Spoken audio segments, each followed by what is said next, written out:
Muito boa noite, meus irmãos. Mais uma vez aqui reunidos para estudarmos o Evangelho de Jesus.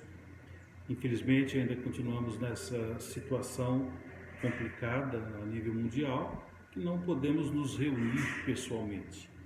Mas vamos nos sentir juntos, bem juntinhos aqui no Salão de Obreiros, encontrando os companheiros, encontrando os amigos, trocando aqueles abraços gostosos, confortantes, acolhedores que nós costumávamos fazer e nos sentimos juntos, mesmo pela internet, mas espiritualmente juntos. Vamos iniciando a nossa reunião de hoje com uma leitura do livro Vinha de Luz, psicografia do Emmanuel, ditado pelo Emmanuel, e escrito pelo Chico, na lição 133, que é a casa espiritual. Vós também, como pedras vivas, sois edificadas casa espiritual. Pedro, capítulo 1, versículos de 2 a 5. Cada homem é uma casa espiritual que deve estar, por deliberação e esforço do morador, em contínua modificação para melhor.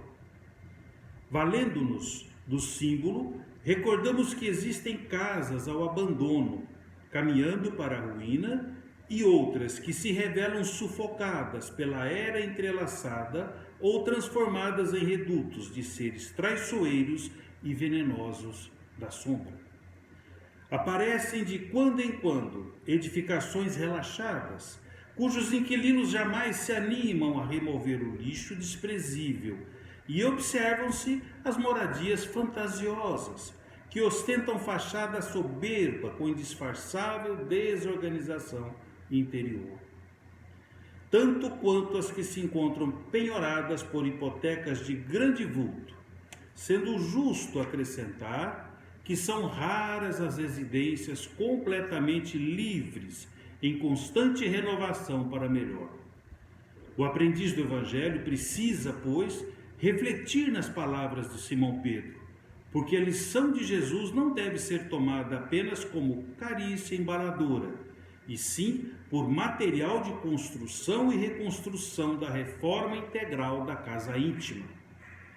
Muita vez, é imprescindível que os alicerces de nosso santuário interior sejam abalados e renovados.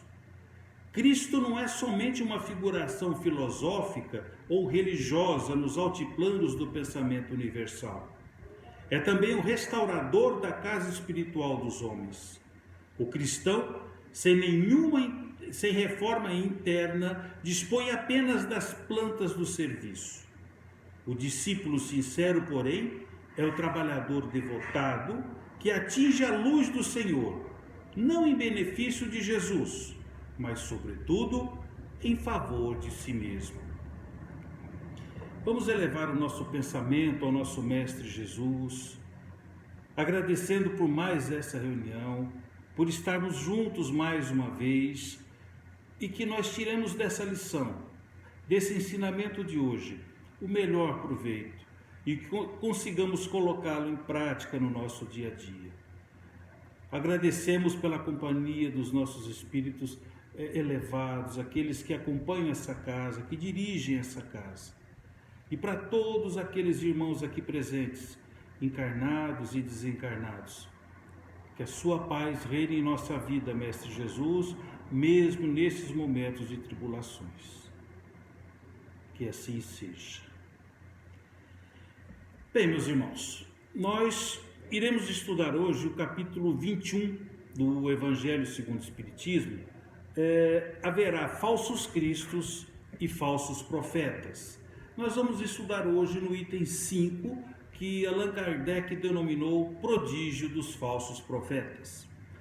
Cabe aqui uma observação: no Evangelho segundo o Espiritismo, vários itens explicativos dos capítulos são assinados por espíritos evoluídos, espíritos já bem mais adiantados do que nós, como o Espírito de Verdade, Erasto, Paulo, Santo Agostinho, Constantino, o Espírito Protetor, o Bispo de Argel, vários irmãos vanguardeiros que procuram explicar melhor ainda o trecho do Evangelho que Jesus nos passa.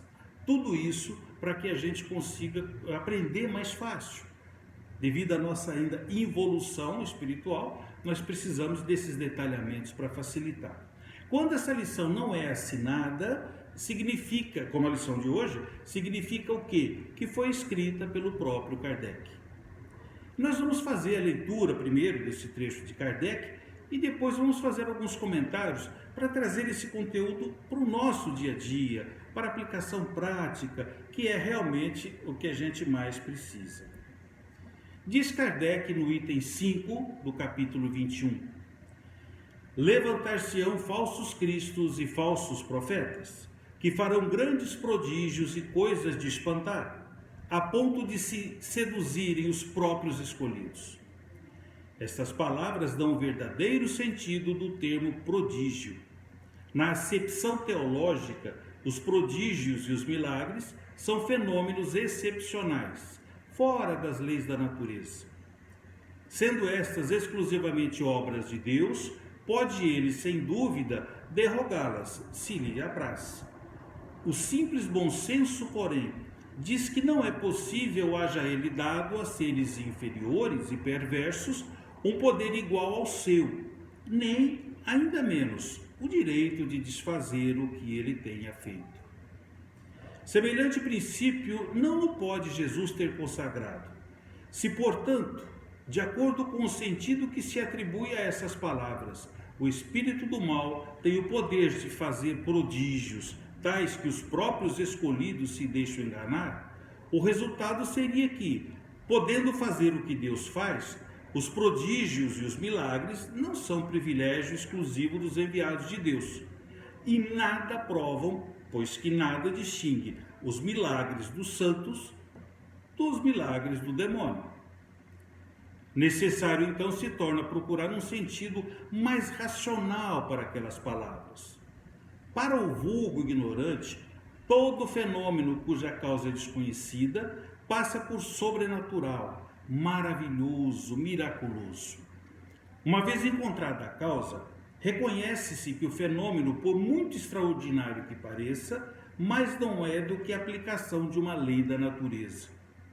Assim, o círculo dos fatos sobrenaturais se restringe à medida que o da ciência se alarga. Em todos os tempos, homens houve que exploraram em proveito de suas ambições, de seus interesses e do seu anseio de dominação, certos conhecimentos que possuíam, a fim de alcançarem o prestígio de um pseudo-poder sobre-humano ou de uma pretendida missão divina. São esses os falsos cristos e falsos profetas. A difusão das luzes lhes aniquila o crédito, donde resulta que o número deles diminui à proporção que os homens se esclarecem.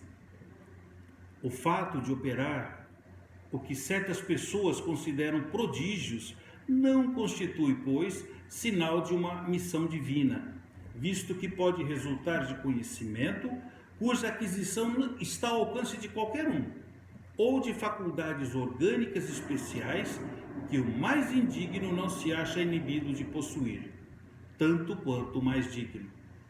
O verdadeiro profeta se reconhece por mais sérios caracteres e exclusivamente morais. Esse é o texto de Kardec.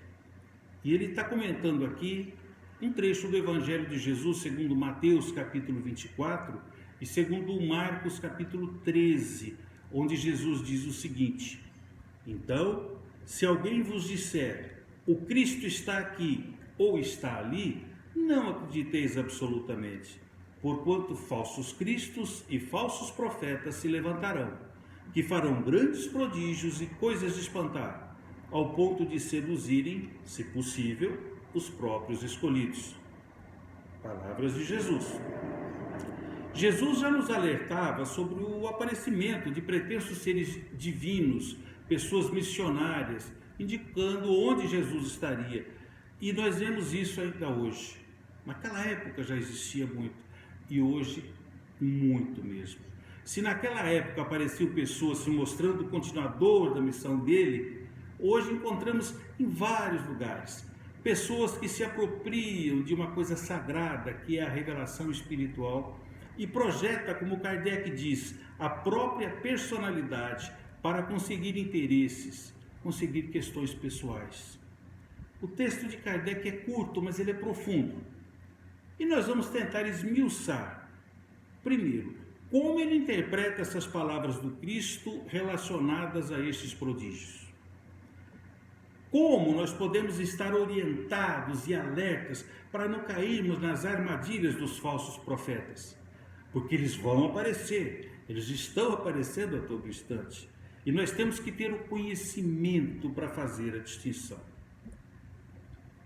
E esse conhecimento, meus irmãos, que vai facilitar diferenciar o falso Cristo, o falso profeta, daquele que tem boa intenção, é o estudo consciente do Evangelho, é a nossa defesa, é a nossa grande arma, é o conhecimento. Jesus nos ensinou que Ele é o caminho, a verdade e a vida, e que ninguém vai ao Pai senão por Ele, senão através das suas orientações, dos seus ensinamentos. E a conscientização do Evangelho nos traz uma convicção tão profunda que nós saberemos separar o joio do trigo. Através do estudo, do conhecimento, que nós tiramos aquela ideia do fantástico, do sobrenatural, do milagre, do misticismo, que sempre atraiu as pessoas. Principalmente, meus irmãos, os ignorantes, aqueles que não têm o conhecimento, não têm a instrução, eles são presas mais fáceis para esses falsos profetas. Mas o próprio homem dá abertura para que isso aconteça, porque o homem ele tem a necessidade, por ambição, por orgulho, por vaidade, por egoísmo, esses probleminhas seríssimos que temos ainda intrínsecos dentro de todos nós, tem a necessidade de buscar alguma coisa que preencha a sua vida, que lhe dê poder, tem necessidade que alguém resolva seus problemas sem que ele faça muito esforço, de uma maneira muito rápida. Mas eu não quero sofrer, eu não quero passar dificuldades, alguém tem que resolver isso daqui.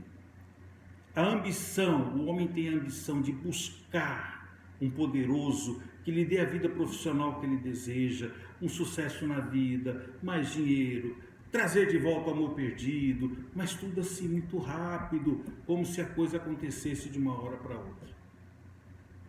E nós vemos pela televisão a divulgação de formas fantásticas de expulsar espíritos obsessores, de formas de recuperar fortunas, de ter sucesso no amor, na vida profissional, nos chamando a atenção o tempo todo, prometendo coisas materiais, enganando, iludindo as pessoas. Se observarmos bem, vamos encontrar hoje muitas pessoas que têm conhecimento, que têm um nível superior, dependendo dessas pessoas, iludidas. É um texto muito atual. Nós vemos pessoas cultas, pessoas que deveriam ter um discernimento melhor, mas não. Como o próprio Kardec nos orienta e próprio Jesus nos alertou, os próprios escolhidos, ou seja, aquelas pessoas que poderiam ter um discernimento espiritual, muitas vezes são seduzidos por esses falsos, por causa dos prodígios. Ouvimos dizer que alguém foi curado depois que aderiu a tal igreja. Ele melhorou muito de vida, teve uma ascensão social muito grande depois que fez tal pacto ou participou de um ritual. E se vê com isso uma coisa sobrenatural, uma coisa maravilhosa, e se diz que aquela igreja tem poder, que aquele pastor tem poder, que aquele padre tem poder, que aquele médium tem poder. Mas não busca conhecer a essência daquela pessoa que se diz enviada de Deus. E como Jesus nos falou, nós podemos conhecer essa árvore pelo fruto. Nós temos que fazer uma comparação. Espera um pouquinho, vamos ver o histórico disso tudo. Vamos ver o que tem por trás disso, se é que tem alguma coisa. Vamos ver se é uma pessoa desapegada, como era o nosso querido Chico Xavier, com renúncia, que tinha aquela mediunidade com Jesus, que é dai de graça aquilo que de graça recebeis? Ou é aquela ideia de prosperidade material, que infelizmente nós vemos em nosso país, e que atrai muita gente, mas muitas pessoas? Coração do mundo, pátria do Evangelho, mas estamos vendo uma disseminação muito grande dessa religião de prosperidade material, como se Deus fosse um ser que tivesse obrigação de nos dar aquilo que nós queremos, que nós desejamos, esquecendo do Pai Nosso que Jesus nos ensinou, que seja feita a vossa vontade, assim na terra como no céu. Eu acho que muitos de nós oramos que seja feita a minha vontade da forma mais rápida e mais fácil possível. Logo no início do texto, quando Kardec ele inicia sua análise, ele cita as leis da natureza, pois nos questionamos: como alguém como Jesus conseguia fazer aquelas curas, andar sobre as águas, multiplicar alimentos? Isso sai do comum, é sobrenatural, é milagre. E Kardec nos fala que nada acontece na natureza que não esteja previsto em alguma lei. Só que muitas vezes nós desconhecemos as leis naturais. Jesus conhecia leis que nós ainda não conhecemos. Com o Espiritismo, nós temos uma ideia um pouco melhor de como ele conseguia fazer tudo aquilo, aprendendo, como por exemplo, a manipulação de fluidos. Só para citar um exemplo bem primário, bem grotesco. Nós pegamos uma frutinha no pé de café, uma frutinha pequenininha. Nós pegamos essa fruta, nós colhemos, deixamos secar, descascamos, torramos, moemos, né? Torramos essa semente, nós moemos essa semente, misturamos com água, coamos, filtramos e temos essa bebida maravilhosa que é o café. Como é que eu consegui, de uma sementinha no pé da árvore, fazer essa bebida maravilhosa? Fazendo ali uma manipulação desse material que está na minha mão. E isso para nós que somos primitivos. E para Jesus, que é o espírito mais elevado que já pôs os pés na nossa querida terra. Imagina o conhecimento que ele tem, quando ele fez a multiplicação dos pães e dos peixes, quando ele andou sobre as águas, quando ele curava cegos, leprosos, os deficientes físicos, quando ele transformou no seu primeiro milagre, né, seu primeiro procedimento, a água em vinho. Quanta coisa, manipulação que Jesus fez ali desses fluidos. E quando nós estudamos a Gênese, que é um dos livros que Kardec nos deixou, é um livro bem científico, nós aprendemos que milagres não existem, tudo tem uma explicação. Mas para quem não tem esse conhecimento, fica admirado, fica assustado. Como ele consegue fazer isso? Como ele consegue prever o futuro? Como ele consegue curar uma doença? É um santo. E pronto, começa a endeusar pessoas. Como que as pessoas conseguem? E muitas vezes conseguem, sim, conseguem prever o futuro, conseguem fazer curas através da manipulação celular, consegue ver o passado da pessoa através da mediunidade. E é isso que nós estamos conversando hoje. Eles criam situações, né? Pega uma sala com uma música mística, uma bola de cristal, e a pessoa entra, pega cartas, tarô, e consegue encantar as pessoas, tirando dali proveito para fins pessoais. E Jesus nos disse: conhecereis a verdade e a verdade vos libertará.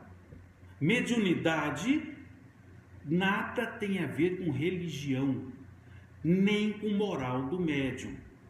É orgânico, é físico, a pessoa já nasce com aquela situação, com aquela condição. Kardec nos diz, na definição dele, para conhecer as coisas do mundo visível e descobrir os segredos da natureza material, Deus concedeu ao homem a vista corpórea, os sentidos e instrumentos especiais. Deus lhe deu a mediunidade. São órgãos materiais pelos quais os espíritos se expressam, tornando-se inteligíveis aos homens. A mediunidade, meus irmãos, ela é uma oportunidade que nós recebemos ainda lá no mundo espiritual, antes de reencarnar, uma condição de resgatar as nossas dívidas, de resgatar os nossos erros, fazendo um trabalho para o bem do próximo, para o conforto, para a cura, para o equilíbrio, para a orientação. Mas isso, mediunidade com Jesus, como nós já dissemos, dando de graça aquilo que nós recebemos de graça. Mediunidade não é um dom que pessoas especiais têm. Todos nós temos, em menor ou maior grau, mais elevado ou menos elevado, mais aflorada, menos aflorada. Nós vemos isso no nosso dia a dia. Só que eu faço uso dessa mediunidade, depois que eu reencarnei, do jeito que eu quiser. Se eu quiser seguir o que eu combinei lá atrás, lá no mundo espiritual, lá no campo espiritual, eu vou trabalhar. Como nós temos grandes companheiros, o próprio Chico, um exemplo maravilhoso, o Divaldo, e tantos companheiros anônimos aí que fazem um trabalho lindo, maravilhoso dentro do campo mediúnico. Mas nós temos também pessoas que não veem dessa forma. Nós vemos, por exemplo, em filmes do exterior, esses dias mesmo assisti um dos Estados Unidos, médiuns profissionais. Eles atendem mediante pagamento. A família chama, está com um problema em casa, chama o médium, aqui tem alguém, tem um espírito ali, ou aconteceu aquilo, e a pessoa paga. Às vezes eles auxiliam, inclusive, em investigações policiais, tentando descobrir sequestros, pistas para criminosos e tudo mais. Só para ilustrar, para que nós tenhamos assim uma ideia de como realmente isso é fascinante, principalmente quando você não conhece o porquê das coisas. Alguns tipos de mediunidade, vamos comentar aquelas mais comuns, por exemplo, a psicofonia, que é a verbalização das mensagens do espírito. O espírito vem através da boca, do aparelho fonoaudiólogo do médico, ele transmite as mensagens, nós conseguimos ter diálogos com eles. A psicografia, quase igual, só que o espírito atua sobre a mão do médium, onde ele escreve as suas mensagens. A vidência é a capacidade que o médium tem de ver espíritos, ver os nossos irmãos desencarnados. A audiência, mesma coisa, ouvir. O espírito vem e conversa. Às vezes você não está vendo, mas você está ouvindo e você pode responder, pode ter diálogo com esse espírito. A intuição. A intuição é a faculdade de perceber, discernir, pressentir as coisas que ainda vão acontecer, ou cuidado que você pode estar correndo algum perigo, ou tome tal decisão, mas assim, muito sutilmente. Nós temos que prestar muita atenção para perceber, mas percebemos. E quando percebemos é maravilhoso. E é só a gente prestar atenção. Quase todos nós temos essa mediunidade. A mediunidade curadora, onde os espíritos manipulam as células, aquelas células doentes, e muitas vezes, quando é do nosso merecimento ou pela nossa necessidade, nós temos condições de ser curados. Isso acontece nas nossas palestras, nós somos atendidos individualmente, um a um, para que cada um receba o tratamento necessário. Às vezes acontecem cirurgias enquanto nós estamos sentados prestando atenção na palestra.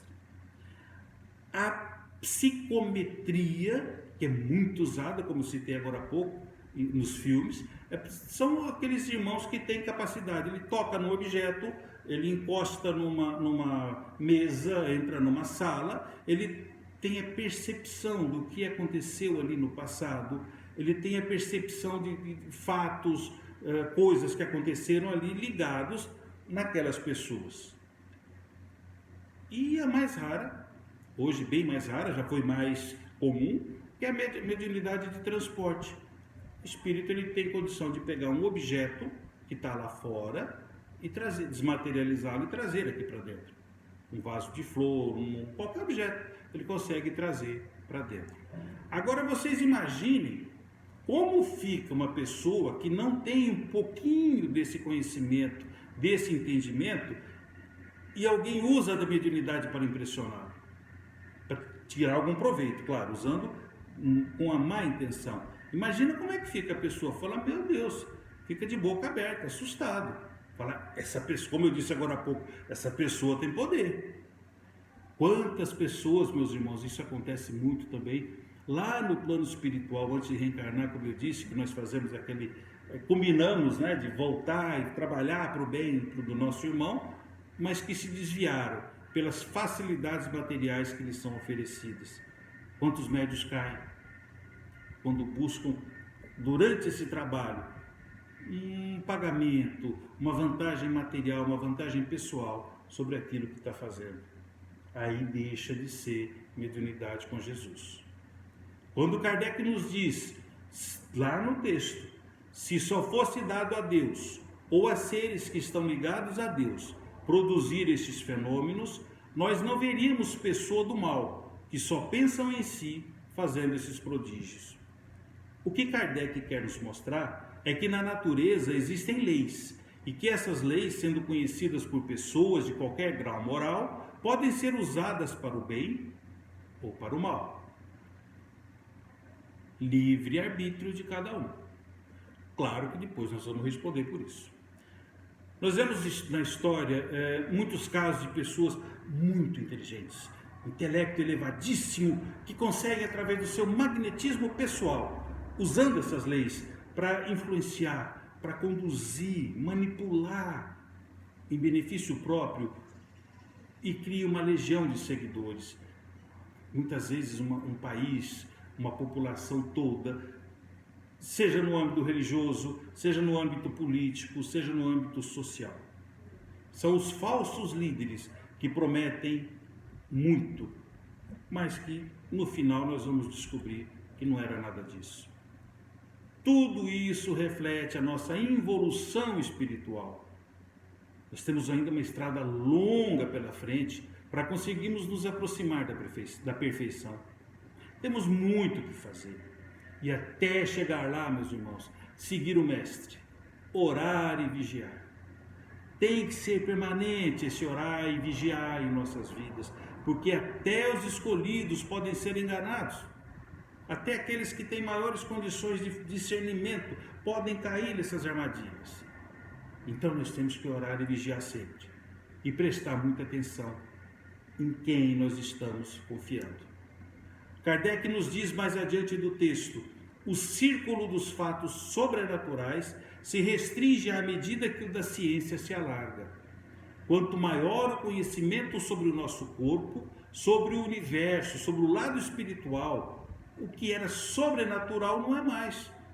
A partir do momento que eu sei que a mediunidade é uma coisa natural, algumas pessoas têm essa condição física, orgânica, como eu já disse, eu não vou ficar apaixonado por aquela pessoa, por aquele médium. Eu vou falar o quê? Nossa, graças a Deus, é um irmão que pode nos ajudar.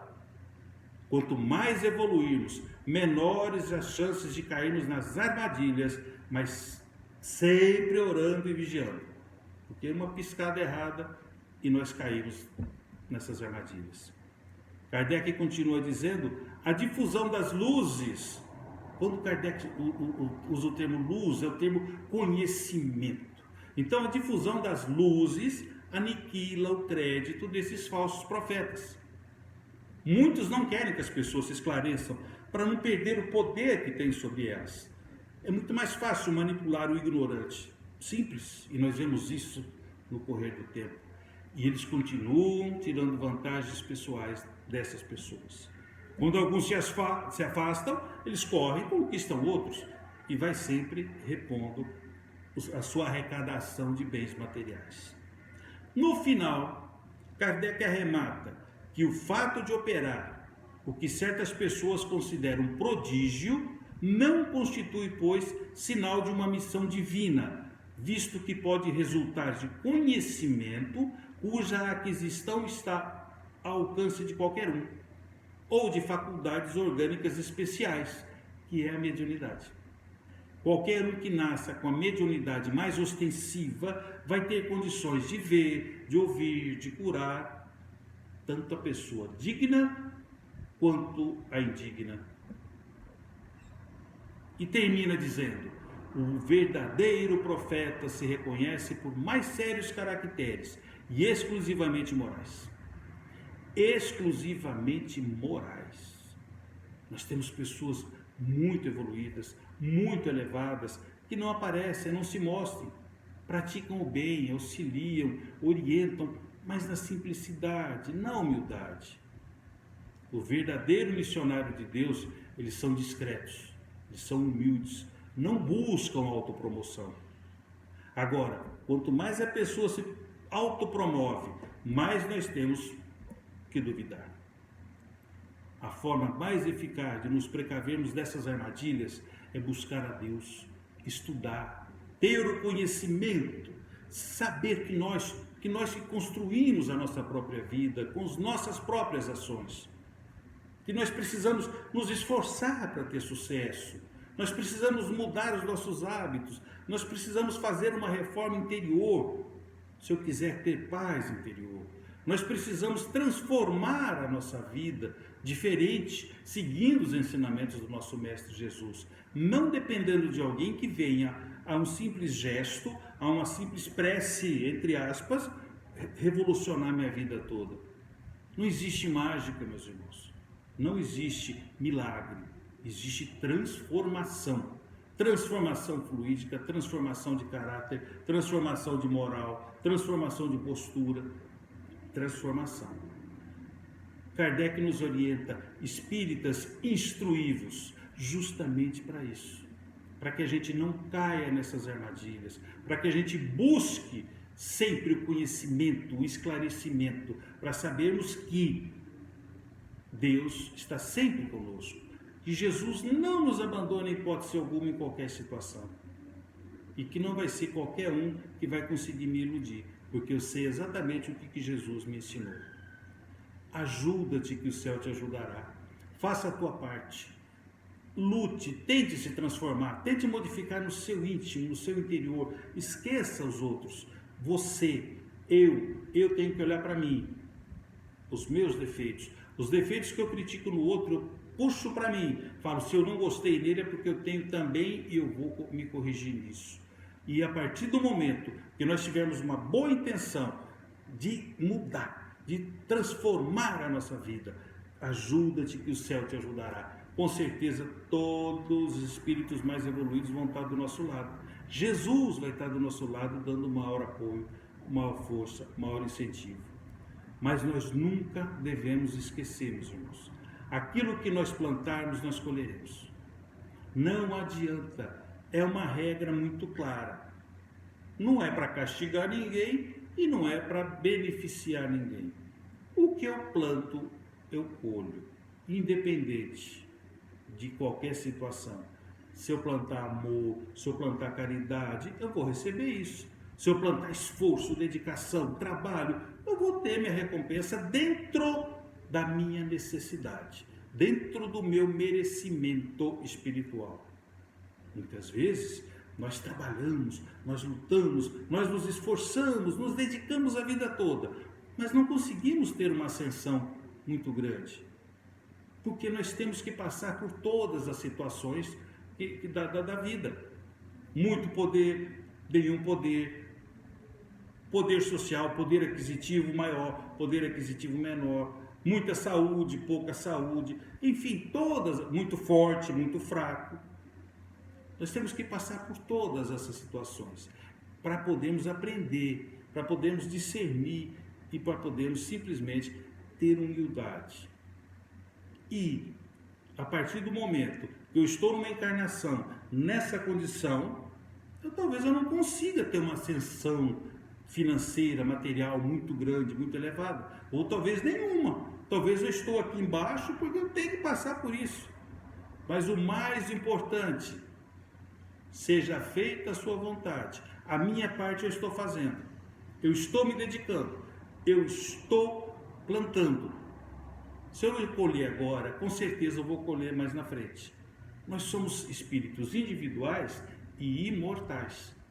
Estamos hoje resgatando situações de encarnações anteriores e aquilo de bom que nós conseguimos reunir nesta encarnação, nós vamos levar para as próximas. Então não começou ontem e vai acabar amanhã. O nosso investimento, a nossa estrutura toda, ela é justamente para a eternidade. Aquilo que nós aprendermos, nós vamos levar com a gente. Então não vamos mais buscar coisas materiais. Claro, para nosso sustento, para nossa necessidade, é saudável e necessário. Mas vamos buscar, como disse Jesus, tesouros para o céu. Vamos buscar humildade, vamos buscar a simplicidade, combatendo o orgulho, combatendo o egoísmo, principalmente numa situação que nós estamos vivendo hoje. Às vezes não conseguimos ajudar de uma maneira ostensiva, porque estamos meio presos dentro de casa, mas através da prece, através de uma mentalização positiva, através de jogando amor no ar, na atmosfera, para que a coisa fique mais calma, que a população fique mais pacífica, nós estaremos dando a nossa contribuição, meus irmãos. E isso é que é muito importante. Aquilo que nós plantamos, nós colheremos. Ajuda-te que o céu te ajudará.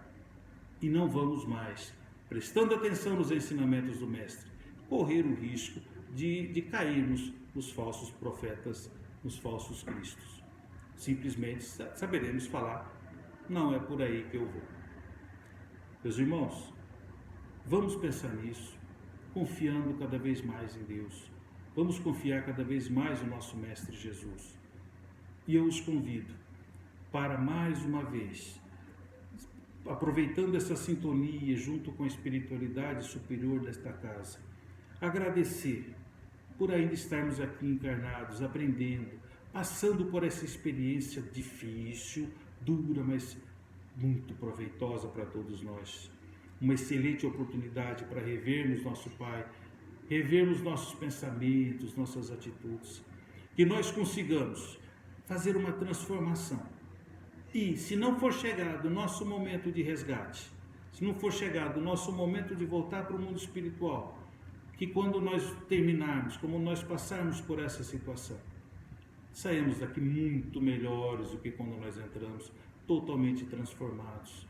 Mas acima de tudo, enquanto durar essa pandemia, essa prova que nós estamos aqui vivendo no mundo todo, pedimos paciência, que nós tenhamos disciplina para respeitar as orientações da ciência, que nós tenhamos disciplina e principalmente amor para doar, que nós tenhamos paciência para lembrar dos irmãos que estão sofrendo muito mais que a gente naquele momento. E eu gostaria de pedir, meu Mestre Jesus, meus amigos espirituais, nossos amigos e companheiros, por esses irmãos, por essas famílias que estão sofrendo com o desencarne dos seus entes queridos. Muitos deles, por mais conhecimento que tenham, é um sofrimento, é uma ruptura, mas é passageiro. Em breve todos estaremos juntos novamente, de acordo com a vontade de nosso Pai. Que nós tenhamos muita luz mostrando o caminho que devemos seguir, iluminando a cabeça das pessoas, dos cientistas, dos médicos, para que consigam, dentro da necessidade nossa, realmente encontrar algum remédio, alguma vacina, alguma cura.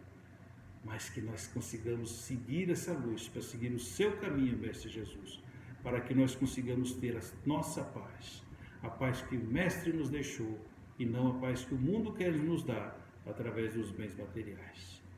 Muita luz, muita paz para todos nós, meus irmãos, que todos nós tenhamos uma semana muito proveitosa, de muito equilíbrio, de muita paz, e que assim seja.